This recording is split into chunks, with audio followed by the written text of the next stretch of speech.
এই প্রচণ্ড গরমে শরীর এবং মন দুটোর দিকেই খেয়াল রাখতে হবে যাতে দুটোই ভালো থাকে।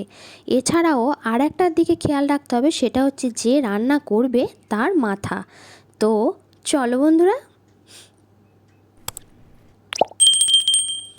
একটা মাথা ঠান্ডা করা রেসিপি নিয়ে চলে এসেছি। তো রান্নাঘরে ঢুকেই মাথা খারাপ হয়ে যায় যে আজকে কী রাঁধবো, এত গরমের মধ্যে রান্নাঘরে কতক্ষণ থাকতে হবে। তো অনেকেরই দেখেছি দুপুরের মেনুতে ডাল, তরকারি, ভাজাভুজি, মাছ, এছাড়াও চাটনি, পাঁপড় অনেক কিছুই থাকে। আর শুধু অনেকের কেন, আমার বাড়িতেও হয়। তো এত কিছু বাদ দিয়ে গরমের দিনে যে কোনো একটা রান্না করতে খুবই সুবিধা হয়।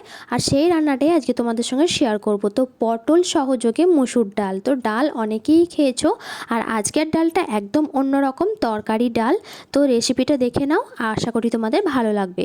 আর এই রেসিপিটার জন্য মূল উপকরণ হচ্ছে সয়াবিন, পটল এবং হচ্ছে মসুর ডাল। তার জন্য সয়াবিন এবং মসুর ডালটা আমি ভিজিয়ে নিয়েছিলাম আগে থেকেই।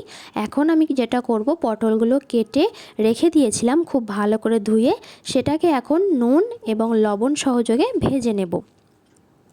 আর কি কি উপকরণ এগুলোতে আমি ব্যবহার করছি তোমাদের সেগুলো আগেই দেখিয়েছি। তো এখন রান্নার সময় তোমাদের আমি উপকরণগুলো বলে দেব।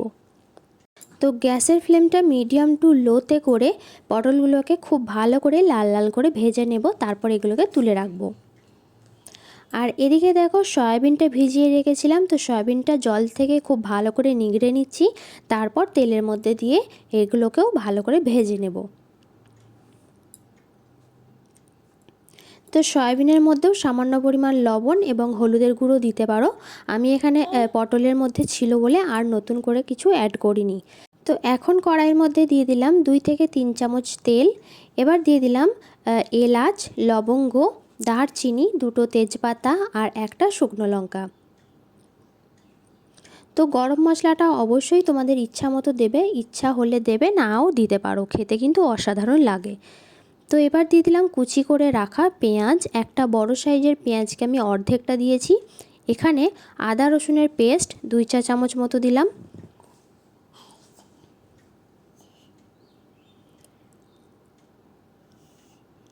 তো গরমের মধ্যে এরকম পাতলা পাতলা রেসিপি খেতে ভীষণ ভালো লাগে, আর এটা কিন্তু শরীরের পক্ষেও ভীষণ উপকারী। তো এবার যে উপকরণগুলো অ্যাড করছি, হলুদ গুঁড়ো, জিরের গুঁড়ো, লঙ্কার গুঁড়ো, সবগুলোই কিন্তু হাফ থেকে 1 চামচ মতো দিয়ে দিলাম, স্বাদ মতো লবণ। তো এবার সবগুলোকে খুব ভালো করে নাড়াচাড়া করে নেওয়ার পর দিয়ে দিয়েছি এখানে টমেটো কুচি। আবারও ভালো করে নাড়াচাড়া করে নেওয়ার পর দিয়ে দিলাম ভিজিয়ে রাখা মসুর ডাল। তো মসুর ডালটাকে একটুখানি সিদ্ধ হতে দিতে হবে, তার জন্য মসুর ডালটা দিয়ে দিয়েছি। দেখো এবার একটু নাড়াচাড়া করে নিয়ে এখানে আমি কিছুটা পরিমাণ জল অ্যাড করব। তো জল অ্যাড করার পর আমি এটাকে ঢাকনা দিয়ে ঢেকে দিলাম। মোটামুটি 15 থেকে 20 মিনিট মতো সময় লাগবে ডালটা সিদ্ধ হতে। কিন্তু ডালটা পুরোপুরি সিদ্ধ করব না, অর্ধেকটা সিদ্ধ করার পর এর মধ্যে দিয়ে দিলাম সয়াবিন আর পটল। তো দেখো সব কিছু ভালো করে নেড়েচেড়ে নিয়ে একটুখানি চিনি অ্যাড করে দিলাম, কারণ মিষ্টি মিষ্টি তরকারি আমরা পছন্দ করি। তো যে যেভাবে পছন্দ করো সেরকম মতন চিনি বা নুন সেটা অবশ্যই নিজেদের স্বাদ মতো দেবে। তো ঢাকনা দিয়ে ঢেকে রেখেছিলাম মোটামুটি 10 থেকে 15 মিনিট মতো। তো দেখো আমার পটল, সয়াবিন, ডাল সব কিছুই কিন্তু সিদ্ধ হয়ে গেছে, আর দেখতেও কিন্তু বেশ সুন্দর লাগছে। তো এবার তরকারিটা আমি নামিয়ে নেব গ্যাসের ফ্লেমটা একদম অফ করে দিয়ে। আর এখানে দেখতেই পাচ্ছ পটল এবং সয়াবিন সব কিছুই আমার সিদ্ধ হয়ে গেছে, আর ডালটা দেখতে কিন্তু অসাধারণ হয়েছে। এটা অবশ্যই কিন্তু তোমরা গরম ভাতের সঙ্গে তো খেতে পারোই, খেতে তো অসাধারণ লাগবে। এছাড়াও যদি চাও রুটির তরকারি হিসাবেও কিন্তু ব্যবহার করতে পারো। তো চলো এবার সার্ভ করার পালা, আর তোমাদেরকে বলবো তরকারিটা কেমন হয়েছে। তো বন্ধুরা, ভিডিওটা যদি ভালো লেগে থাকে অবশ্যই কিন্তু লাইক, কমেন্ট, শেয়ার করতে ভুলো না। চ্যানেলে যদি নতুন বন্ধু হয়ে থাকো তো অবশ্যই চ্যানেলটা সাবস্ক্রাইব করে নেওয়ার অনুরোধ রইল। তো আবারও নতুন নতুন ভিডিওর সঙ্গে তোমাদের সঙ্গে দেখা হবে। তো এখন বোন তোমাদেরকে রিভিউ দেবে তরকারিটা কেমন হয়েছে।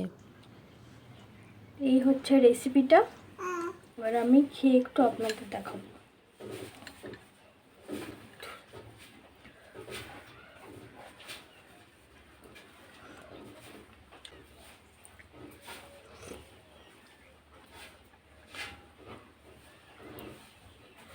খুব সুন্দর খেতে হয়েছে, টেস্টটা একদম মাংসের মতো, ক্ষতিকারক হবে না ঝোলে।